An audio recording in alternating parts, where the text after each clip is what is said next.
Hi guys.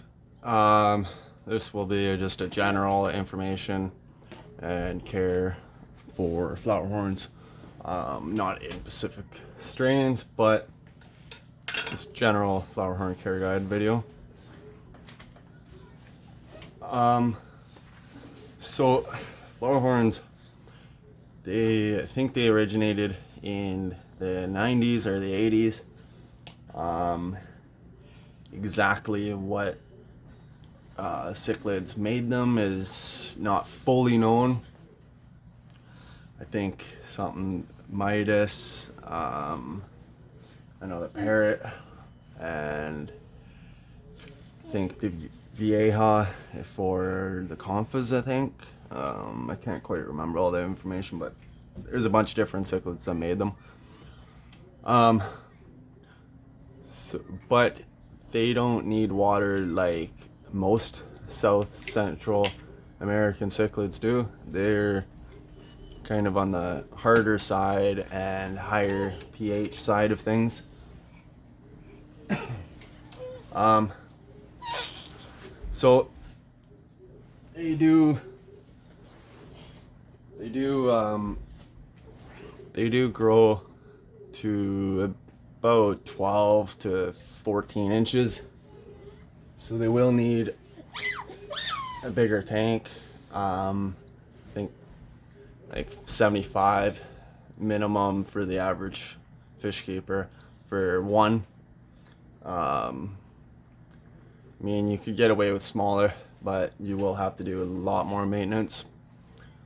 Bigger is better. This is only a 50 gallon, and there's 3 fish in here, but this will not be their permanent home. They will be getting bigger tanks once they get bigger. Or a bigger tank, I should say. Much bigger. But, anyways, so they need a pH of 7.4 to 8. I keep mine, I think, around 7, 8 myself with aragonite because my tap water comes out at 6, 8 and extremely soft. So I throw Epsom salt in and I have aragonite substrate. And with substrate on the topic, most people don't use substrate with them. You can. If you do, you should use sand or a sand-like substrate because they do move it around. They do sift it. So they could get gravel stuck in them, and that wouldn't be great if it's gravel or small rocks. And okay, for temperature, I think it's about 82 to 86 generally, give or take a couple degrees. I keep mine at 84, and that's for keeping the metabolism going and helping with them digesting and keeping their appetite up so they can get as much protein in as possible. Or as much food, I should say, in turn getting as much protein as possible. And as for that, you should be feeding, especially fry, you should be feeding them 3-4 times a day. High quality food, specifically Flowerhorn Pacific food like Orkiko Platinum. It's a good, cheap Flowerhorn food to use. Has 60% protein. Protein will help them grow faster and help big time with their nuchal hump, or some call it cock.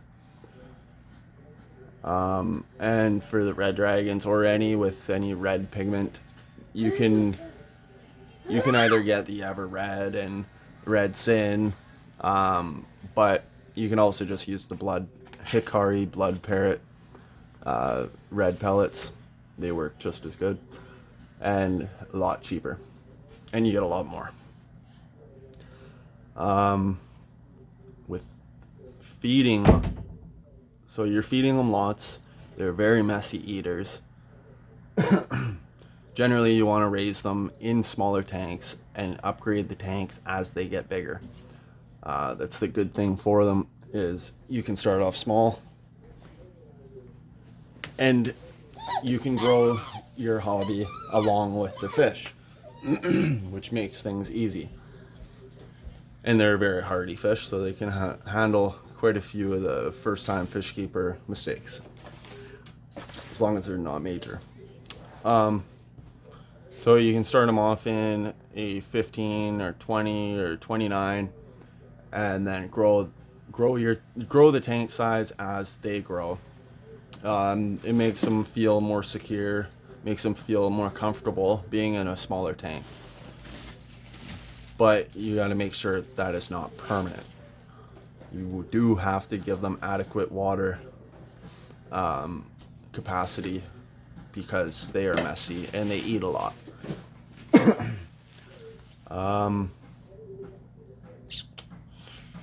So with that being said, you should be doing a few water changes a week, depending on your tank size and depending on your feeding schedule and depending on the fish size, of course, just like everything. But more water changes per week does seem to help with growth, and definitely keeps them more happy and healthy, which will help with growth.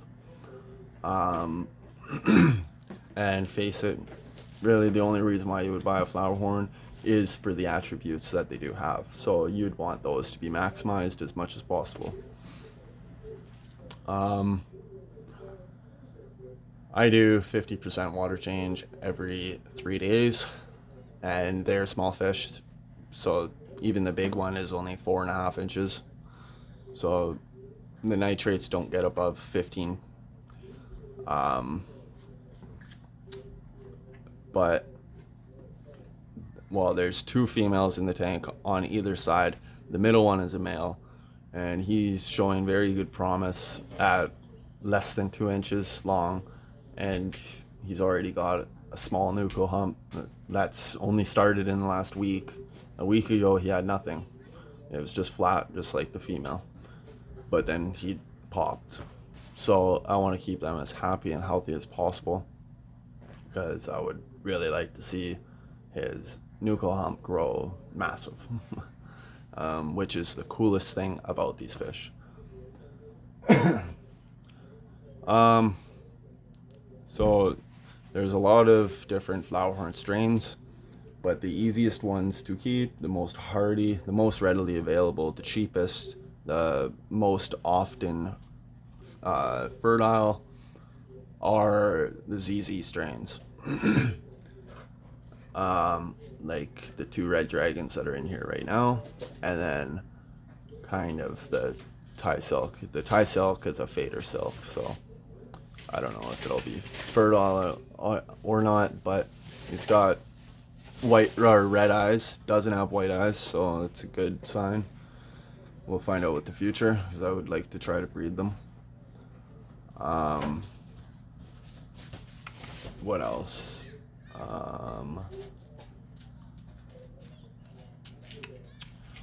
Adding Epsom salt in the tank is a must, because you feed them a lot and you feed them very high protein foods.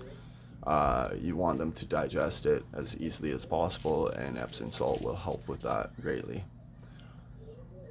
And again, with all the feeding and the food, and the fact that they are large cichlids and they are messy eaters, and you feed them a lot, they do need adequate filtration, like above average filtration. So on this 50-gallon tank, I have I don't know if you can see it.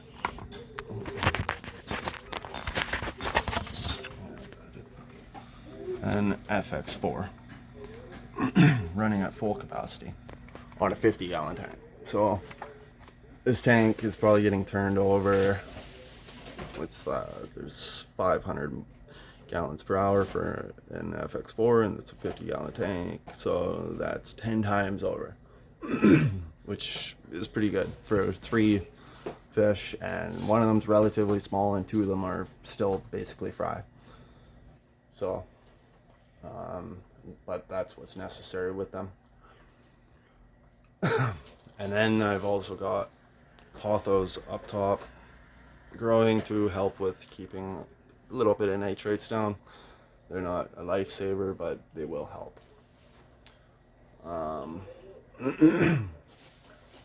So, oh, and for the males, for grooming wise, you're gonna want to have a mirror.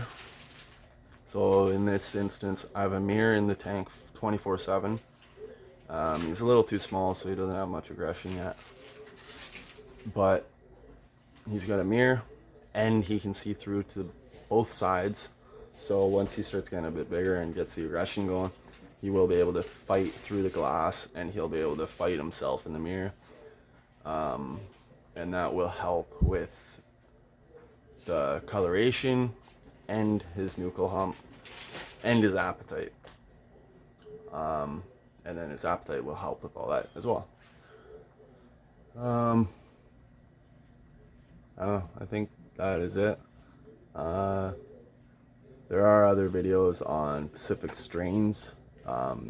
If you're looking at other strains of Flowerhorns, you should go check out other videos of that specific strain, because there's a lot more involved with like the confas.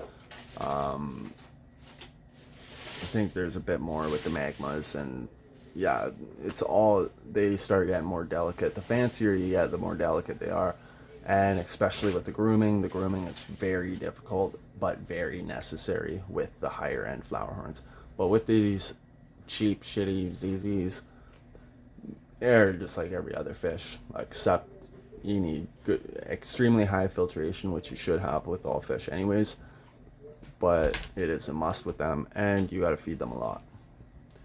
They're a little more work than normal fish, but for the most part, they're not really, but they are very tough. They're one of the hybrids, one of the only hybrids that are mostly fertile, as long as it's a ZZ strain, and is very hardy for an hybrid. So yeah, I think that's it, guys. Hope you enjoyed the video. I'll see you on the next one.